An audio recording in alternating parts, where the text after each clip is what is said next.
The best book to read is the Bible.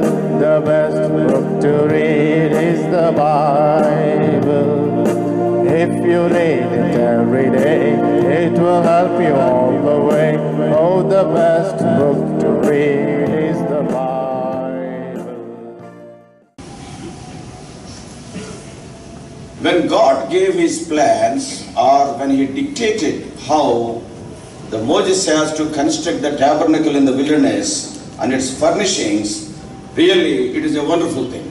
మరి దేవుడు మోషేకి ప్రత్యక్ష గుడారానికి సంబంధించి మరి దాన్ని ఏ విధంగా నిర్మించాలి అని దానికి సంబంధించిన విషయాలు చెప్పడం మొదటి అద్భుతమైన విషయం ఇది. Every furnishing of the tabernacle, not only they are material on that day, but each furnishing is rich with its spiritual symbolism. మరి ఆ ప్రత్యక్ష గుడారములో ఉన్న ప్రతి విషయం, ప్రతి వస్తువు కూడా అది భౌతిక సంబంధమైన, అది వస్తుపరమైనదే కాదు కానీ మరి ఎంతో ఆత్మీయంగా కూడా ఎంతో అర్థంతో కూడుకున్నది. Lord Jesus Christ can be seen in every furnishing. కానీ ప్రతి పరికరములో కూడా, వస్తువులో కూడా మనం యేసుక్రీస్తు ప్రభువును చూడొచ్చు. The type of material that is used, మరి అక్కడ వాడబడిన మరి ఎలాంటి విషయం అక్కడ వాడబడింది, the metals that are used, మరి అక్కడ వాడబడిన యొక్క మరి లోహాలు ఏ విధంగా వాడబడ్డాయి, and the measurements of those furnishings, మరి ఆ యొక్క వస్తువుల యొక్క కొలతలు ఏ విధంగా ఉన్నాయి. Everything if we meditate in detail, everything speaks of Lord Jesus Christ. కానీ ప్రతి ఒక్కటి కూడా మనం మరి చాలా వివరంగా ధ్యానిస్తే మరి ప్రతిదీ కూడా యేసుక్రీస్తు ప్రభువు గురించి సూచిస్తుంది. We all know, apart from the veils and also the coverings and the curtains and the wooden furniture, if you take it aside, there are 7 important furnishings in the tabernacle. మరి యొక్క ప్రత్యక్ష గుడారంలో మరి ఆ యొక్క తెరలు, మరి ఇంకా మిగిలిన కర్రతో చేయబడిన పరికరాలన్నీ కూడా మనం పక్కన పెడితే మరి 7 ప్రాముఖ్యమైన ఉన్నాయి. We all know the brazen altar is there, the brazen laver is there. మరి అక్కడ ఇత్తడి గంగాళం ఉంది, brazen altar is there. చూపించండి. మరి బలిపీఠం ఉంది. And also in the holy place we all know the golden candlestick is there. మరి పరిశుద్ధ స్థలములో మరి ఆ యొక్క మరి దీప వృక్షం ఉంది. And the second thing we know, in the holy place this golden altar is there. మరి రెండవదిగా పరిశుద్ధ స్థలములో మరి సువర్ణ మరి ధూప వేదిక ఉంది. And the third is the table of the shewbread is also there. మరి మూడవదిగా ఆ యొక్క మందసపు రొట్టెలు కూడా ఉన్నాయి. And so సముఖపు రొట్టెలు, మరి సముఖపు రొట్టెలు. So in the outer court 2 are there, in the holy place 3 are there. మరి బయటి ఆవరణంలో 2 ఉన్నాయి, మరి లోపటి ఆవరణంలో 3 ఉన్నాయి. And when we go to the most holy place, మరి అతి పరిశుద్ధ స్థలానికి వెళ్తే the ark is there. మరి అక్కడ మందసం ఉంది. And also the mercy seat is there. మరి కరుణా పీఠం కూడా ఉంది. So all these 7 furnishings, they will speak, each one speaks of Lord Jesus. మరి 7 విషయాలు కూడా ప్రతి ఒక్కటి కూడా యేసుక్రీస్తు ప్రభు గురించి మాట్లాడుతుంది. And when we come to the golden altar, about which we have read just now in Exodus 30th chapter, మరి ఇప్పుడే మనం చదువుకున్న మరి నిర్గమకాండము 30వ అధ్యాయంలో మరి ఆ యొక్క సువర్ణ ధూప వేదిక గురించి చూస్తే, that speaks of the high priestly ministry of Lord Jesus Christ. మరి యేసుక్రీస్తు ప్రభు యొక్క మరి ప్రధాన యాజకత్వం గురించి మాట్లాడుతుంది. Yes, we all know the Lord Jesus Christ is interceding on our behalf day in and day out before the throne of the Father. Hebrews 7:25. మరి Hebrew 7:25లో మరి తండ్రి ముందు, సింహాసనము ముందు మరి దివారాత్రులు యేసుక్రీస్తు ప్రభు విజ్ఞాపన చేస్తున్నాడు. Yes, it is the high priestly ministry of Lord Jesus. మరి యేసుక్రీస్తు ప్రభు యొక్క ప్రధాన యాజకత్వం అది. Romans 8:34 also speaks of the same. మరి రోమా 8:34లో కూడా అదే విషయాన్ని మనం చూడొచ్చు. Not only the golden altar speaks of the high priestly ministry of Lord Jesus, మరి ఆ యొక్క బంగారు ధూప వేదిక యేసుక్రీస్తు ప్రభు యొక్క ప్రధాన యాజకత్వం గురించి మాట్లాడడం మాత్రమే కాదు, but we can learn some truths about our own prayer life also from the same furnishing. కాబట్టి దీని నుంచి మన యొక్క స్వంత ప్రార్థనా జీవితానికి సంబంధించి కూడా కొన్ని సత్యాలు నేర్చుకోవచ్చు. It is my personal conviction that the Lord wants us to be more consistent in our praying. కాబట్టి నా యొక్క వ్యక్తిగతంగా నా యొక్క ఒప్పుదల ఏంటంటే మన ప్రార్థనా జీవితంలో మనం ఎడతెగక మనం ఉండాలి. See, for example, when we see the golden altar, మరి యొక్క బంగారు ధూప వేదిక చూస్తే only two kinds of materials are used to prepare or to prepare that golden altar. మరి ఈ యొక్క బంగారు ధూప వేదికను మరి సిద్ధపరచడానికి కేవలం రెండు రకాలైన మరి విషయాలు మాత్రమే ఉపయోగించబడ్డాయి. One is the wood and the second is gold. That's all, only two materials. మరి ఒకటి బంగారము మరొకటి కర్ర. That speaks of, we all know in the Bible, the wood speaks of humanity and gold speaks of the divinity. మరి మనకు తెలిసిన రీతిగా బంగారము దైవత్వం గురించి, మరి కర్ర మానవుని గురించి మాట్లాడుతున్నారు. Lord Jesus Christ is the perfect God man.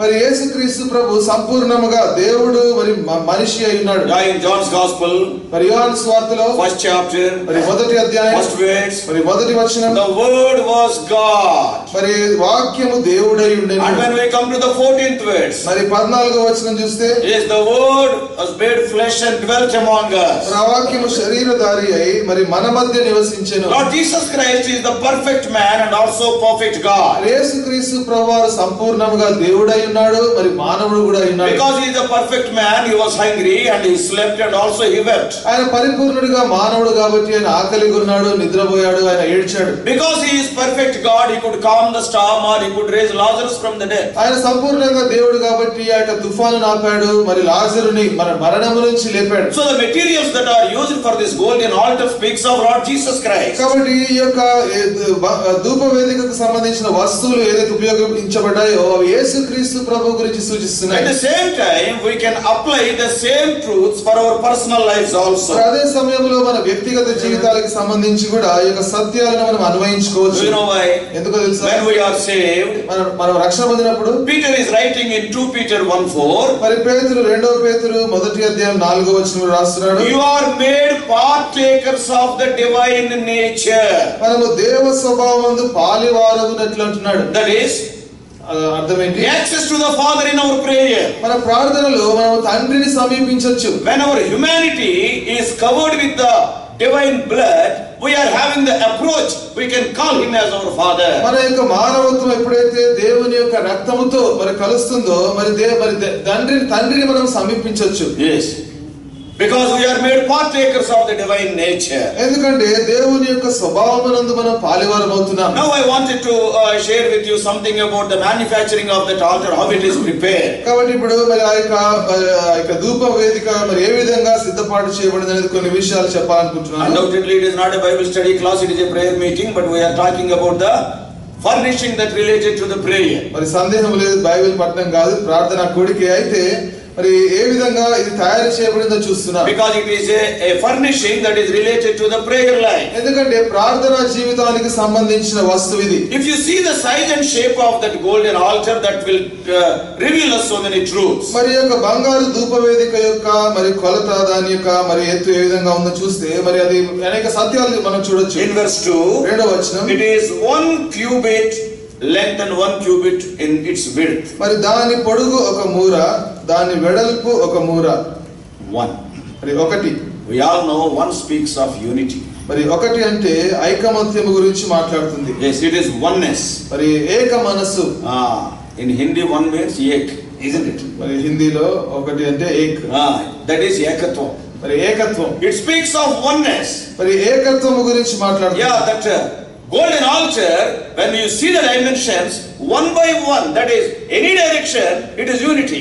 మరి ఆ యొక్క బంగారు ధూప వేదిక యొక్క కొలతలు చూస్తే ఎటువైపు నుంచి చూసినా కూడా మరి ఒక మూర మనకు కనబడుతుంది. అంటే ఏక మనస్సు, ఏకత్వం. When we come to a prayer meeting, when we come to the prayer, మరి ప్రార్థనా కూడికకు ప్రార్థనకు వచ్చినప్పుడు we are brought together like that. మనం ఈ విధంగా కలిసి వచ్చాం. We all know at the time of marriage, the wife and husband, they will be made one, though they are 2 people. మరి వివాహ సమయంలో భార్యాభర్తలు ఇరువురు అయినప్పటికీ కూడా వారు ఒకటిగా చేయబడుతున్నారు. The day when you are born again, you are becoming a member of the body and you are added to the head, attached to the head, and the head and the body is becoming one. మరి ఏ దినమందైతే మారు మనసు పొందావో ఆ యొక్క శరీరములో చేరావు, మరి ఆ శరీరము శిరస్సుతో ఉంది, శిరస్సు శరీరం ఒకటే. So in a similar way, when we come to the prayer meeting, though we are many, we are brought together in the prayer meeting. మరి అదే రీతిలో ప్రార్థనా కూడికకు వచ్చినప్పుడు మనం అనేక మంది ఉన్నప్పటికీ కూడా మనము ఒకటే రీతిలో మరి ఏకము కలిగి ఉన్నాం. When your will and my will it will be in line with God's will, then all of us are one only.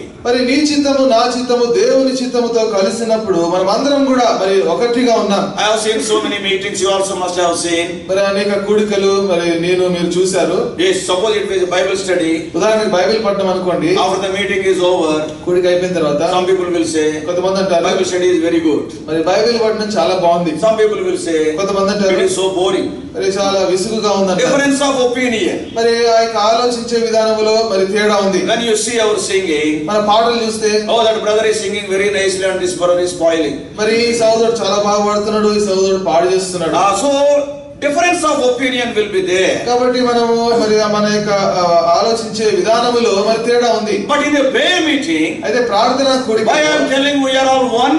మరి మనం అందరము ఒక్కటే ఎందుకు చెప్తున్నాను? Let anybody pray, all the people will say amen. మరి ఎవరు ప్రార్థన చేసినా సరే అందరూ ఆమేన్ అని చెప్తారు కదా. What is the meaning of amen? ఆమేన్ అంటే yes, I am one with your prayer. నీ ప్రార్థనతో నేను ఏకీభవిస్తున్నాను. Yes, prayer unites us more than any other spiritual exercise. మరి ఆత్మీయ అభ్యాసాలలో మరి అన్ని అభ్యాసాలతో చూస్తే ప్రార్థన మనందరినీ కూడా ఒకటిగా చేస్తుంది. When I give a message, you may not agree with me. మరి నేను ఒక వర్తమానం ఇస్తే నాతో మీరు ఒప్పుకోకపోవచ్చు. When I am singing a song, you may not agree with my tuning. మరి నేను పాట పాడుతున్నప్పుడు నా రాగముతో మీరు ఒప్పుకోకపోవచ్చు. Whatever I may do, నేను ఏం చేసినా there will be difference of opinion. మరి మన యొక్క తలంపుల ఆలోచనలో తేడా ఉంటుంది. But అయితే especially in a prayer meeting, ప్రత్యేకముగా ప్రార్థన let anybody say utter the prayer. మరి ఎవరైనా ప్రార్థన చేసినా సరే it is one by one. మరి అది ఒక one cubit by one cubit. మరి ఒక మూర in this direction also. మరి ఎటువైపు చూసినా సరే unity will be there. మరి ఏకత్వం ఉంటుంది. Everybody will be telling amen to that. మరి దానికి ప్రతి ఒక్కరు కూడా ఆమేన్ అని చెప్తారు. Not only that, అంత మాత్రమే in the కాదు, same verse, అదే వచనంలో it is one cubit on either side and it is a square. మరి దాని ఒక మూర దాని వెడల్పు ఒక మూర అది చచ్చౌకముగా ఉండవలెను. So it is a square. అది చచ్చౌకముగా ఉంది. We all know square speaks of equality. మరి చచ్చౌకముగా అంటే మరి సమానత్వము గురించి మాట్లాడుతుంది. All have the equal access to the Lord. అందరికీ కూడా ప్రభువును సమీపించే రీతి విషయంలో మరి సమానంగా మనం సమీపించవచ్చు. Anybody from any background has shed the same blood for everybody at the same time. Everyone is having the same access to Lord Jesus. మరి నువ్వు ఎలాంటి వ్యక్తివైనా ఎక్కడి నుంచి వచ్చినా ప్రతి ఒక్కరికి కూడా మరి యేసుక్రీస్తు ప్రభువుని సమీపించే విషయంలో ఒకే రీతిగా సమీపించవచ్చు. Through prayer. ప్రార్థన ద్వారా. What a wonderful privilege it is. మరి ఎంత గొప్ప ఆధిక్యత ఇది. We are made one. మనము ఏకముగా చేయబడ్డాము. And every one of us are having access unto the Lord. మన ప్రతి ఒక్కరికి కూడా మరి దేవుని సమీపించే ఆ యొక్క యోగ్యత ఉంది. And about its height in the same verse. మరి అదే వచనములో దాని ఎత్తు గురించి, because we are seeing the measurements of the golden altar. ఎందుకంటే బంగారు ధూపవేదిక యొక్క కొలతలు చూస్తున్నాం. Its height is 2 cubits high. దాని ఎత్తు 2 మూరలు. There are 3 pieces of furnishings in the holy place. మరి ఆ యొక్క పరిశుద్ధ స్థలములో 3 వస్తువులు ఉన్నాయి. Just now we have seen. ఇప్పుడే మనం చూసాం. The golden candlestick. మరి బంగారు దీప వృక్షం ఉంది. And also this golden altar. మరి బంగారు ఆ యొక్క ధూప వేదిక ఉంది. And thirdly, the table of the shewbread. మరి మూడవది మరి ఆ యొక్క సముఖపు రొట్టెల బల్ల ఉంది. And when we see these 3 things in the holy place, మరి ఆ యొక్క పరిశుద్ధ స్థలములో ఈ 3 వస్తువులు చూస్తే, if you see their dimensions, వాటి యొక్క కొలతలు చూస్తే, the golden altar is taller than both the other things. మరి బంగారు ధూప వేదిక మిగిలిన రెండింటి కంటే కూడా అది చాలా పొడుగు. The height of the table of shewbread is 1.5 cubits. మరి ఆ యొక్క సముఖపు రొట్టెల బల్ల యొక్క దాని ఎత్తు మరి 1.5 మూరలు. And the height of the golden candlestick, as far as I know, it is not mentioned. మరి బంగారు దీప వృక్షం యొక్క ఎత్తు ఇక్కడ మరి బైబిల్లో మరి ఇక్కడ ప్రస్తావించబడలేదు. But అయితే this golden altar is taller than any piece in that holiness. మరి పరిశుద్ధత విషయంలో ఈ బంగారు ధూప వేదిక మరి అన్నిటికంటే కూడా ఇది ఎక్కువగా ఎత్తుగా ఉంది. What does it mean? దాని అర్థం ఏంటి? It tells us that none stands taller than a praying person in the church. మరి దాని దేనికి సూచిస్తుందంటే మరి ప్రార్థించే వ్యక్తి కంటే కూడా మరి ఎవరు గొప్పవారు కాదు in the church. మరి మందిరంలో. Many preachers are there. ఎంతో మంది బోధకులు ఉన్నారు. You may be a preacher, I may be a preacher. మరి నేను బోధకులమై ఉండొచ్చు. Many singers are there. ఎంతో మంది గాయకులు ఉన్నారు. Many people we are doing seen ministry. మరి అంతే అనేక మంది కనబడే పరిచర్య చేస్తున్నారు. Many leaders are there. ఎంతో మంది నాయకులు ఉన్నారు. Undoubtedly these preachers or singers or leaders and musicians, they may get wonderful recognition because there are celebrities among us. మరి గాయకులు, బోధకులు, వాయిద్యాలు వాయించేవారు వీళ్ళందరూ కూడా మరి వీరందరికీ కూడా గుర్తింపు వస్తుంది. ఎందుకు? Because why I am telling like that? ఎందుకు ఆ విధంగా చెప్తున్నారు? Because I heard some people, if that brother speaks only I will come. There are some celebrities. ఎందుకంటే మరి కొంతమంది ఉన్నారు, మరి ఆ సహోదరుడు మాట్లాడితేనే నేను వస్తాననే వాళ్ళు ఉన్నారు. But అయితే the golden altar is taller than any other furnishing in the holy place. మరి ఆ యొక్క పరిశుద్ధ స్థలములో బంగారు ధూప వేదిక అన్నిటికంటే కూడా ఎంతో ఎత్తు. It is 3 feet high, that is 2 cubits high. మరి అది మరి 2 మూరల దాని ఎత్తు 2 మూరలు.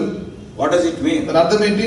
When we stand before the judgment seat of God, మరి దేవుని యొక్క న్యాయపీఠము ముందు మనం నిలబడినప్పుడు, when the rewards are going to be handed over before the judgment seat, ఆ యొక్క దేవుని యొక్క న్యాయపీఠము ముందు దేవుడు మనకు బహుమానాలు ఇచ్చే సమయంలో, what I believe, నేనేమనుకుంటున్నానంటే, we all know many big names are there and high profiles are there among us. మరి మన మధ్యలో ఎంతో పెద్ద వారు ఉన్నారు, మరి పెద్ద స్థానాలు కలిగిన వారు ఉన్నారు. Not only in Hebron, in the Christendom I am speaking. మరి హెబ్రోన్ గురించి కాదు, మరి క్రైస్తవ్యంలో అనేక మంది పెద్దవాళ్ళు ఉన్నారు. And when you go outside, మరి బయటికి వెళ్తే, when you see the posters, మరి బయట పోస్టర్లు చూస్తే, once we invited one brother to our village for some general meetings. ఒకసారి మా యొక్క గ్రామానికి మా కూడికల కోసం ఒక సహోదరుని ఆహ్వానించాం. Because all the people together, not only from our assembly, many assemblies together, they wanted to conduct some special meetings and they invited one preacher. అన్ని సహవాసాలు కలిసి మరి కొన్ని ప్రత్యేక కూడికలు పెట్టుకోవాలనుకున్నారు. అయితే ఒక బోధకుడిని ఆహ్వానించారు. And the preacher, I was there, the condition he put is, మరి ఆ యొక్క బోధకుడు పెట్టిన షరతు ఏంటంటే, unless you print 10,000 posters I will not come. 10,000 పోస్టర్లు మీరు అచ్చు వేస్తే తప్ప నేను రానన్నాడు. Really we wondered. ఆశ్చర్యపోయా. I heard with my own ears.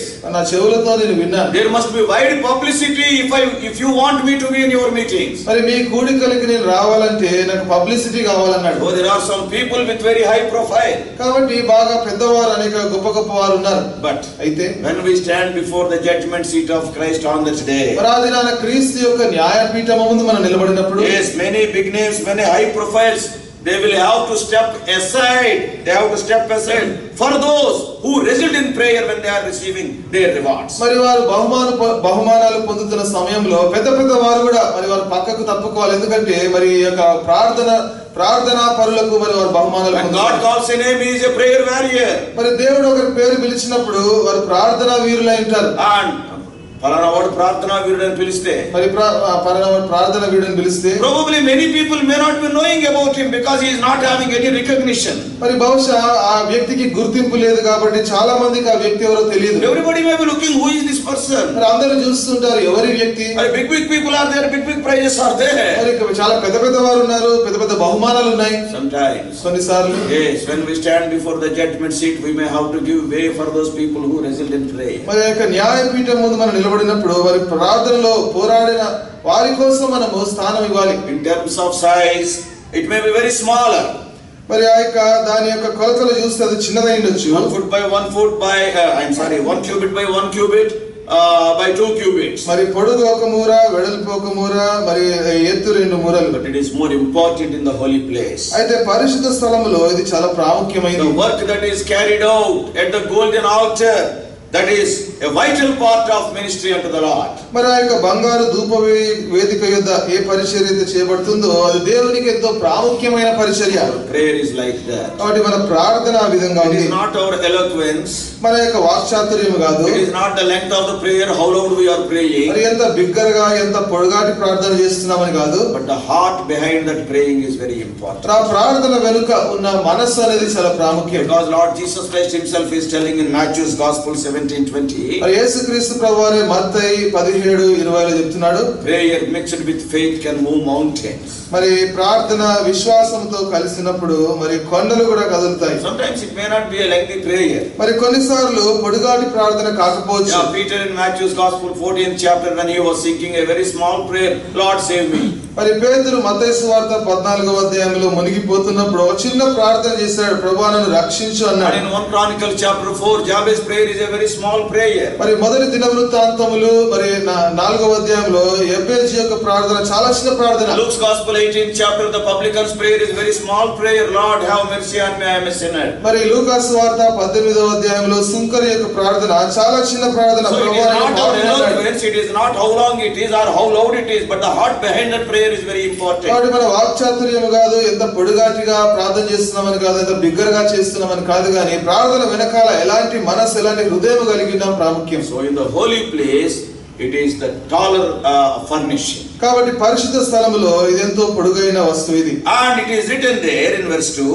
రెండవ వచనంలో రాయబడింది, in every corner of that golden altar there are some horns, 4 horns are there. మరి ఆ యొక్క బంగారు ధూపవేదిక యొక్క ప్రతి మూలన కూడా మరి 4 కొమ్ములు ఉన్నాయి. We all know the horn speaks of power, strength and beauty, so many things are there. మరి యొక్క కొమ్ములు మరి అందము గురించి, బలము గురించి, శక్తి గురించి మాట్లాడుతున్నాయి. So the power of prayer goes into the 4 corners of the world. కానీ ప్రార్థన యొక్క శక్తి మరి లోకం యొక్క 4 వైపులకు వెళ్తుంది. Not only that, అంత మాత్రమే on the కాదు, 4 sides all the tribes of Israel are there around that tabernacle. మరి ఆ యొక్క ప్రత్యక్ష గుడారం చుట్టూ కూడా మరి ఇశ్రాయేలు యొక్క ప్రతి గోత్రం వారు, అన్ని గోత్రాల వారు ఉన్నారు. Prayer is so powerful.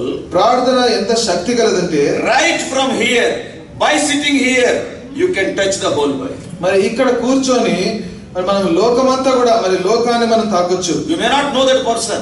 ఆ వ్యక్తి ఎవరో మనకు తెలియదు. You may not be associated with that ministry. మరి ఆ పరిచర్య గురించి మనకు సంబంధం లేదు. When I am speaking, my message cannot reach to the whole world. మరి మాట్లాడుతున్నప్పుడు నా యొక్క వర్తమానం లోకమంతా కూడా వెళ్ళదు. When I am singing, my song will not touch the whole world. Others cannot see it. నేను పాట పాడినప్పుడు లోకమంతా మరి నా యొక్క పాటను వినలేరు. And the talent of my singing, the talent of my preaching may not touch the other people who are scattered across the world. నా యొక్క పాటలు, నా యొక్క బోధ, దీంట్లో ఉన్న తలాంతును బట్టి వేరే వారిని అది చేరుకోలేదు. But what about prayer? అయితే ప్రార్థన సంగతి ఏంటి? By sitting here, మరి ఇక్కడ కూర్చొని you can touch the whole world. What a powerful thing it is. మరి లోకమంతా కూడా మనము మరి లోకానంతా కూడా చుట్టూ రావచ్చు. ఎంత శక్తి కలిగిన ప్రార్థన. There is no limit for what we can accomplish through prayer. మరి ప్రార్థనతో ఏమి సాధించగలమనేది దానికి మరి హద్దు లేదు. Yes, Matthew 18:19 says. మరి మత్తయి సువార్త 18:19లో Lord Jesus Christ himself said. మరి యేసుక్రీస్తు ప్రభువారు తానే చెప్తున్నాడు, If 2 of you bind one thing on the earth, it is bound in heaven. That's all. మరి మీలో ఇద్దరు మరి భూమి మీద ఏకీభవిస్తే అది పరలోకములో అది జరుగుతుందంటున్నాడు. What an effect. మరి ఎంత గొప్ప ప్రభావం ఇది. 2 people together praying. మరి ఇద్దరు కలిసి ప్రార్థించుట. Brothers and sisters, మరి సహోదర సహోదరి, physically we may be weak, but on our knees we are not weak. మరి శారీరకంగా బలహీనులమై ఉండొచ్చేమో గానీ మోకాళ్ళ మీద బలహీనులం కాదు. మోకాళ్ళ మీదకి వచ్చినప్పుడు, మరి మోకాళ్ళ మీదకి వచ్చినప్పుడు we are not weak. మన బలహీనులం కాదు. Satan will tremble because prayer got power. United prayer got such power. మరి ప్రార్థనకి శక్తి ఉంది. మరి ఏకముతో చేసే ప్రార్థన శక్తి ఉంది కాబట్టి మరి సాతానుడు వణుకుతాడు. So that golden altar speaks of our prayer also, apart from the intercessory ministry of Lord Jesus. మరి ఆ యొక్క బంగారు ధూపవేదిక యేసుక్రీస్తు ప్రభు యొక్క విజ్ఞాపన పరిచర్య మాత్రమే కాదు, ప్రార్థన గురించి కూడా మాట్లాడుతుంది. We have seen its width and also length and height and that square pattern. మరి దాని యొక్క పొడుగు, వెడల్పు, మరి అది చచ్చౌకంగా ఉండడం, దాని యొక్క ఎత్తు గురించి మనం చూసాం. And also we have seen about the horns, how powerful our prayer is. మరి ఆ యొక్క కొమ్ముల గురించి కూడా చూసాం, మన ప్రార్థనలో ఎంత శక్తి ఉందో. And one more thing it is written. మరి ఇంకొక మాట ఇక్కడ రాయబడింది In verse 3. 3వ వచనం. There is a small crown, in Telugu it is Java, went around the top of that golden altar. మరి ఆ యొక్క బంగారు ధూపవేదిక చుట్టూ కూడా దానికి పొదిగించి దానికి చుట్టూ బంగారు జవను చేయవలెను. That is a little bit, a small height all around. మరి దాని చుట్టూ కూడా ఒక జవ వలె, ఒక కిరీటం వలె ఉంది. Something like our birthday, isn't it? All around that is. Why? దాని చుట్టూ కూడా ఒక బద్దెలాగా మరి ఉంది. Why? ఎందుకు? Yes, to prevent the incense falling to the floor. మరి దాంట్లో ఉన్న యొక్క సువాసన, మరి అది సాంబ్రాణి అది కిందకి పడిపోకుండా ఉండడానికి. It is like a wall all around. That is, any small prayer you offer, it will not fall to the ground. Remember that God has arranged a small crown all around the golden altar. ఆ యొక్క బంగారు ధూప వేదిక చుట్టూ కూడా ఒక చిన్న కిరీటం వలె మరొక గోడ వలె పెట్టాడు. మనం చేసే ఏ ప్రార్థన ఏదో కూడా అది కింద పడిపోదు. None of our prayers is in vain. Remember that. కాబట్టి మన ప్రార్థనలు ఏవి కూడా అవి వృధాగా పోవు. Immediately he may not answer. మరి వెంటనే జవాబు చెప్పకపోవచ్చు. According to his own time, in his own way, the Lord will answer that prayer. ఆ ప్రార్థనకు దేవుడు తన స్వంత మార్గములో స్వంత సమయంలో జవాబిస్తాడు. But one encouraging thing and one guarantee is, let it be any prayer, it will not fall to the ground. There is a golden crown to see that may not fall to the ground. అయితే ఒక ప్రోత్సాహకరమైన విషయం ఏంటంటే అది ఎలాంటి ప్రార్థన అయినా ఎవరు చేసినా సరే అది కిందకి పడిపోతుంది. దాని చుట్టూ కూడా ఒక గోడ వలె ఉంది. How beautifully, how many symbols, spiritual meanings are there, even through the measurements and the materials of that golden altar. అలాగే బంగారు ధూప వేదికకు సంబంధించిన మరి కొలతల విషయంలో గాని దాని వస్తువుల విషయంలో గాని దీంట్లో ఎంతో ఆత్మ సంబంధమైన విషయాలు ఉన్నాయి. When it is carried from one place to other, మరి ఒక ప్రాంతం నుంచి మరో ప్రాంతానికి తీసుకుపోబడింది. because they were traveling in the wilderness, because the tabernacle is also a mobile tabernacle. అది మా యొక్క ప్రత్యక్ష గుడారం, అది కదిలే ప్రత్యక్ష గుడారం కాబట్టి అరణ్యంలో వారు ఒక ప్రాంతం నుంచి ఇంకో ప్రాంతానికి తీసుకెళ్లారు. Because wherever the cloud stops, they have to stop there. First of all, they have to erect the tabernacle, then all their tents. So it is a mobile one, it is not a fixed one. మరి ఆ యొక్క ప్రత్యక్ష గుడారం అది కదిలేదు కాబట్టి అది మరి ఆ యొక్క మేఘం ఎప్పుడు కదిలితే అప్పుడు అది కూడా మరి వారి గుడారాలతో పాటు ప్రత్యక్ష గుడారాన్ని కూడా ముందుకు తీసుకెళ్లేవారు. And so to carry this golden altar, మరి యొక్క బంగారు ధూప వేదికను మోయడానికి there are some rings are there, some staves are there. People were carrying that golden altar. Verses 4 and 5. మరి 4-5 వచనాల్లో కొన్ని ఉంగరములు మరి దాని ప్రక్కల మరి కొన్ని ఉన్నాయి. మరి ప్రజలు అది మోసుకెళ్ళేటట్లు రీతిలో అవి ఉన్నాయి. Yeah, the golden altar is carried in their way, in their journeys. మరి ఆ యొక్క బంగారు ధూప వేదిక వారు ప్రయాణం చేస్తున్నప్పుడు దాన్ని మోసుకొని పోయారు. What does it mean? దాని అర్థం ఏంటి? Golden altar is always near to the people. Prayer is always available. మరి బంగారు వేదిక ఎప్పుడు కూడా ప్రజలకు చేరువలో ఉంటుంది. ప్రార్థన కూడా మరి ప్రజలకు దగ్గరలో ఉంటుంది. You can pray anywhere, anytime, for anything. మరి ఎక్కడైనా దేనికోసమైనా ఎప్పుడైనా మనం ప్రార్థన చేయొచ్చు. Brothers and sisters, సోదర the importance of prayer, the Lord revealed unto Moses even during the construction of the tabernacle. కాబట్టి ప్రత్యక్ష గుడారం నిర్మించే సమయంలో కూడా ప్రార్థన యొక్క ప్రాముఖ్యత దేవుడు మోషేకు వివరించాడు. And also when we see the placement of the golden altar, ఆ యొక్క బంగారు ధూప వేదిక మరి ఎక్కడ పెట్టబడింది అనేది చూస్తే you can read later. తర్వాత చదువుకోవచ్చు. Also you know it also. దాని విషయం మీకు తెలుసు కూడా. The nearest furnishing to the ark is the golden altar. మరి ఆ మందసానికి మరి దగ్గరలో ఏదుందంటే ఈ బంగారు ధూప వేదిక. Anyhow, the things which are in the outer court are a little bit far from the ark. మరి బయట ఆవరణంలో ఉన్నవి మరి యొక్క మందసానికి దూరంగా ఉన్నాయి. And when we come to the holy place, 3 things are there. మరి పరిశుద్ధ స్థలానికి వస్తే 3 విషయాలు ఉన్నాయి. But in the center, the golden altar is there. Just before the veil, other side of the veil, ark is there. మరి మధ్యలో యొక్క బంగారు ధూప వేదిక ఉంది. మరి ఆ యొక్క తెరకు అటువైపున ఆ యొక్క మందసం ఉంది. So in between the golden altar and the ark, only veil is there, nothing is there. In other words, the most nearest furnishing out of all the other furnishings to the ark is the golden altar. That is your prayer and my prayer to the throne of God. మరి ధూప వేదికకు ఆ యొక్క మందసానికి మధ్యలో ఉన్నది ఏంటంటే తెర. దాని అర్థం ఏంటంటే మరి ఆ యొక్క బంగారు ధూప వేదికకు సమీపంలో ఉన్నది మరి దేవుని యొక్క మందసం ఉన్నది. And that is your prayer and my prayer. అది నీ ప్రార్థన నా ప్రార్థన. Not only higher, అది ఎత్తుగా మాత్రమే కాదు, but it is also very near to the presence of the Lord. మరి దేవుని యొక్క సన్నిధికి ఎంతో సమీపంగా ఉంది. The moment when you say, Father in heaven, yes I am here, he is telling how near it is. మరి ఎప్పుడైతే పరలోకమందున మా తండ్రి అంటావు, అవును నేను ఉన్నానంటాడు, ఎంతో సమీపంగా దేవుడు ఉన్నాడు. Only veil is in between. మరి మధ్యలో కేవలం ఆ యొక్క తెర మాత్రమే ఉంది. That between holy place and the most holy place. మరి పరిశుద్ధ స్థలానికి అతి పరిశుద్ధ స్థలానికి మధ్యలో. Once again we know very well the veil speaks of Lord Jesus. మరి మరొకసారి మనకు తెలిసిన విషయం ఏంటంటే ఆ యొక్క తెర యేసుక్రీస్తు ప్రభు గురించి. I am the way, I am the door, he is the way. మరి ఆయనే మార్గము, ఆయనే ద్వారము, ఆయన తెర అయి ఉన్నాడు. Wonderful truth here. మరి అద్భుతమైన సత్యం ఇక్కడ. What does it mean? అర్థం ఏంటి? Your prayer through Lord Jesus Christ must reach the ark. మరి నీ యొక్క ప్రార్థన యేసుక్రీస్తు ప్రభు ద్వారా ఆ యొక్క మందసాన్ని చేరాలి. That's why in the name of Lord Jesus Christ, crossing the veil, it has to go. There is no other way. అందుకనే ఆ యొక్క తెరను దాటుకుంటూ మరి యేసుక్రీస్తు ప్రభు నామమున మరి ఇంకొక మార్గం లేదు. In John's Gospel 14th chapter, 15th chapter, 16th chapter, many times we will come across that. మరి యోహాను సువార్త 16, 15, 16 అధ్యాయాల్లో మరి అనేక సార్లు ఈ విషయాన్ని చూడొచ్చు. Lord Jesus Christ is the only way, only access to the hidden riches of our Lord. మరి దాగబడి ఉన్న ఆ యొక్క ఐశ్వర్యానికి యేసుక్రీస్తు ప్రభు మాత్రమే అది మార్గం ఉంటున్నాడు. What a wonderful thing it is. ఎంత గొప్ప అద్భుతమైన విషయం. You are a praying person, you are very close to the Lord. ఒకవేళ ప్రార్థనా పరుడు అయితే దేవునికి ఎంతో సమీపంగా ఉన్నావు. With unholiness you cannot go near him. మరి అపరిశుద్ధతతో దేవుని యొద్దకు నువ్వు వెళ్ళలేవు, సమీపించలేవు. Gold and all. See what a privileged people are we when we come to the prayer meeting. We are coming the closest people to the Lord. మరి మరి ధన్యులం మనము, మరి ఆధిక్యత కలిగిన వారు. మనం ప్రార్థించినప్పుడు దేవునికి ఎంతో సమీపముగా వస్తున్నాం. Because the golden altar is the nearest article, nearest furnishing out of all the other furnishings in the tabernacle to the ark of the Lord. ఎందుకంటే మరి ప్రత్యక్ష గుడారంలో అన్ని పరికరాల కంటే కూడా ఈ యొక్క బంగారు ధూప వేదిక దేవుని యొక్క మందసానికి ఎంతో సమీపముగా ఉంది. A person who is coming to the prayer meeting, opening his mouth in prayer truthfully, is more close to the Lord. ఒక వ్యక్తి ప్రార్థనా కూడికకు వచ్చి మరి ప్రార్థనలో నోరు తెరిచినప్పుడు మరి దేవుని సన్నిధికి ఎంతో దగ్గరగా ఉన్నాడు. How many truths from the physical golden altar we can learn regarding our prayer life?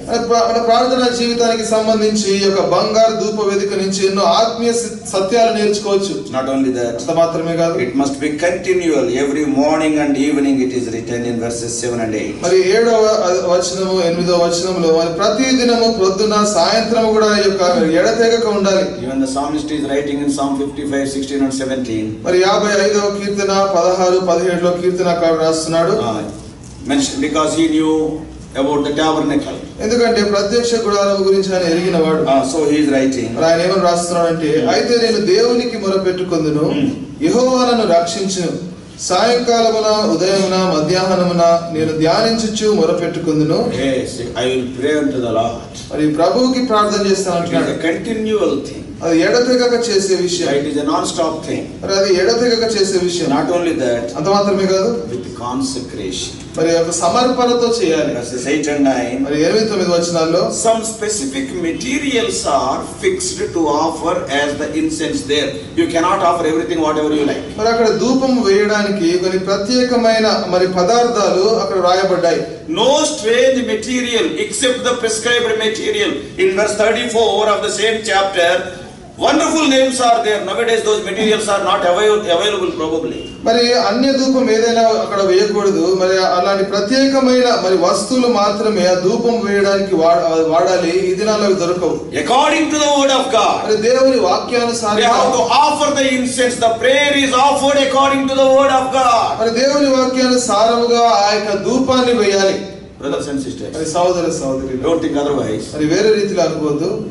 Many times when we hear our prayers, అనేక సార్లు మన ప్రార్థనలు మనం విన్నప్పుడు, other than the prescribed material, many waste material we are putting in the prayer. మరి అక్కడ చెప్పబడిన వస్తువు కంటే మరి అనవసరమైనవన్నీ వేరేవన్నీ కూడా మన ప్రార్థనలో పెడుతున్నాం. Sometimes when a new person comes to our prayer meeting, మరి కొన్నిసార్లు ఎవరైనా కొత్తగా మరి ప్రార్థన కూడికి వస్తే, when they hear the prayers what we are offering, the incense what we are offering, మనం వేసే ధూపము మనం చేసే ప్రార్థన వారు విన్నప్పుడు, quite often in our prayers we are targeting the other person. We have forgotten that our petitions are towards God. అనేక సార్లు తరచుగా మన ప్రార్థనలో మరి వేరే వారి గురించి ఎక్కువగా చేస్తున్న మన ప్రార్థన మరి దేవునికి వేరే వారిని టార్గెట్ చేసి వేరే వారి తప్పు గురించి చేస్తే పర్లా, మరి వేరే వారిని మరి వారి గురి చేసి ప్రార్థన చేస్తున్నా. Yes, when you, even any person when they hear your prayer about whom you are praying, it is very clear.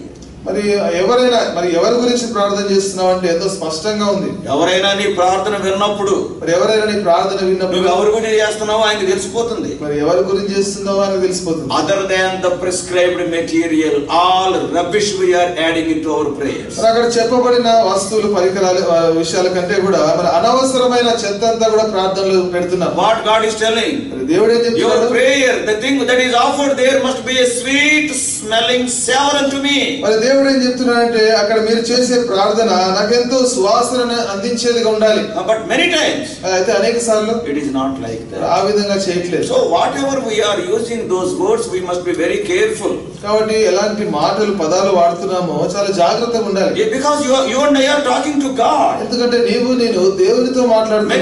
Many times we are not serious about what we are uttering in prayer. ప్రార్థనలో ఎలాంటి మాటలు మాట్లాడుతాం దాని విషయంలో అంత పట్టించుకోవట్లేదు. Same thing has happened during the days of Aaron. మరి అహరోను ఆ యొక్క దినాలలో కూడా అదే జరిగింది. Sad thing to say. మరి విచారకరమైన విషయం ఇది. Nadab and Abihu offered the strange thing. మరి నాదాబు అబీహులు దేవునికి అన్య ధూపాన్ని వేశారు. What is the result? మరి ప్రతిఫలం ఏంటి? They died. మరి వారు మరణించారు. What a sad situation. ఎంత విచారకరమైన స్థితి. Even Aaron was not allowed to weep for his children. Do you know that? మరి తన పిల్లల కోసం ఏడవడానికి కూడా అహరోనుకు అనుమతి లేదు అక్కడ. Such a serious sin it is. అంత తీవ్రమైన పాపం అది. But when we open our mouth, what we are talking many times in prayer meeting. Okay, you may be saying something unwanted thing. Tell to God, that is, see, let God take the vengeance. కాబట్టి అనేక విషయాలు మనం చూడకూడనివి వినుండొచ్చు. అయితే అది దేవునికి చెప్దాం, దేవుడే ప్రతీకారం తీర్చుకోవాలి. It is not in public like this. అది బహిరంగంగా చేసేది కాదు అది. See, it must be a sweet smelling savor unto the Lord. అది దేవునికి మరి దేవుడు ఇష్టపడే ఆ యొక్క ధూపాన్ని మనం వేయాలి. Some strange thing, unwanted thing, personal emotions. Sometimes our emotions are not true also, but out of emotion we will be uttering so many things. That results what has happened to Nadab and Abihu. Why I am not dying, why you are not dying means in Lamentation chapter 3 it is written, his mercies are renewed every day, that's why we are alive. మరి ఆ యొక్క నాదాబు అబీహులు మరి అన్య ధూపాన్ని వేశారు కాబట్టి వారు వెంటనే మరి దేవుడు వారిని సంహరించాడు. కాబట్టి నీవు నేను ఇంకా మరి బ్రతికే ఉంటున్నామంటే మరి దేవుని యొక్క కృప మన పక్షంగా ఉంది. Because we are offering in the name of the Lord, crossing the veil, it has to go to the ark. ఎందుకంటే దేవుని యొక్క నామములో ఆ తెరను దాటి మందసాన్ని చేరాలి మనం అర్పించేది. How much careful it must be when we are using the name of Lord Jesus. మరి యేసుక్రీస్తు ప్రభు యొక్క నామాన్ని ఉచ్చరిస్తున్నామంటే ఎంత జాగ్రత్తగా ఉండాలి. Let us examine, is our prayer is a sweet smelling savor unto the Lord. కాబట్టి మనం పరీక్షించుకుందాం, మన యొక్క ప్రార్థన మరి దేవుడు ఇష్టపడే ఆ యొక్క ధూపం వలె ఉందా? It is an altar of incense. కాబట్టి అది యొక్క మరి బంగారు ధూప వేదిక. And it must give sweet smell unto the Lord. అది ప్రభువుకు ఎంతో మరి మంచి వాసనను ఇవ్వాలి. Yes, whatever he has prescribed in 34th verse, that is, those material must be used. Let us not add our emotions and lack of understanding about prayer. కాబట్టి 34వ వచనంలో ఎలాంటి పదార్థాలు అయితే ప్రస్తావించబడ్డాయో మరి అలాంటివి మనం ఉపయోగించాలి. మరి దాన్ని తప్పుగా అర్థం చేసుకొని మన అనవసరమైన మాటలు మనం పలకొద్దు. Let us not think that we are the only wisest people. మరి మనమే తెలివైన వారమని మనం అనుకోవద్దు. Yes, God knows the truth. మరి దేవునికి సత్యం తెలుసు. The heart behind our prayer is very important. మన ప్రార్థన వెనకాల ఎలాంటి మనస్సు ఉందో అది చాలా ప్రాముఖ్యం. And not only that, అంత మాత్రమే కాదు, in 10th verse it is written, 10వ వచనం రాయబడింది, once in a year Aaron has to sprinkle little blood of atonement on this altar. మరి సంవత్సరానికి ఒకసారి ప్రాయశ్చిత్తార్థమైన పాప పరిహార్థ బలి రక్తం వలన మరి అక్కడ చిందించాలి. Though already the prayer is offered from that altar, మరి ఇప్పటికే ఆ యొక్క మందసము నుంచి ఆ యొక్క మరి ప్రార్థన అర్పింపబడుతుంది. but regularly it must be cleansed. అయితే క్రమముగా అది మరి శుద్ధి చేయబడాలి. What does it mean? దాని అర్థం ఏంటి? First of all, we must be saved. మరి మొట్టమొదటిగా మారు మనసు పొందాలి. And secondly, రెండవది, we must be cleansed thoroughly before we pray.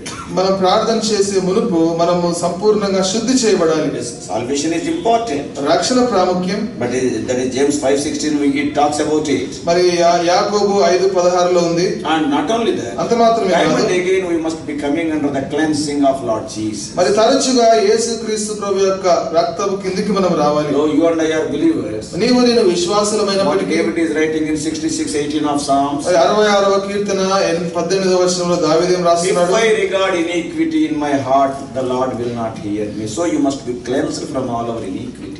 నా హృదయంలో నేను పాపము లక్ష్యము చేసిన ప్రభువు నా మనవి వినకపోనంటే మరి మన యొక్క పాపాలన్నీ కూడా కడగబడాలి. So this evening we have come so near to God because we are in the prayer meeting. కాబట్టి మన ప్రార్థన కూడికలో ఉన్నాం కాబట్టి ఈ యొక్క సాయంకాల సమయమున దేవునికి ఎంతో సమీపముగా వచ్చాము. More than any other thing. మరి వేరే దేనికంటే కూడా. Yes, the golden altar is the nearest furnishing. కాబట్టి బంగారు ధూపవేదిక ఎంతో సమీపముగా ఉన్న The పరికరం. more we are coming near to God, how much holy we must be, even in our wording, in our behavior. Of course, not only in prayer meeting, everywhere we must be like that. But how much more holy we must be. కాబట్టి ఆ యొక్క దేవునికి సమీపంగా వస్తున్నామంటే మనం ఎంత పరిశుద్ధంగా మన ప్రవర్తనలో మన మాటలో మనం ఉండాలి.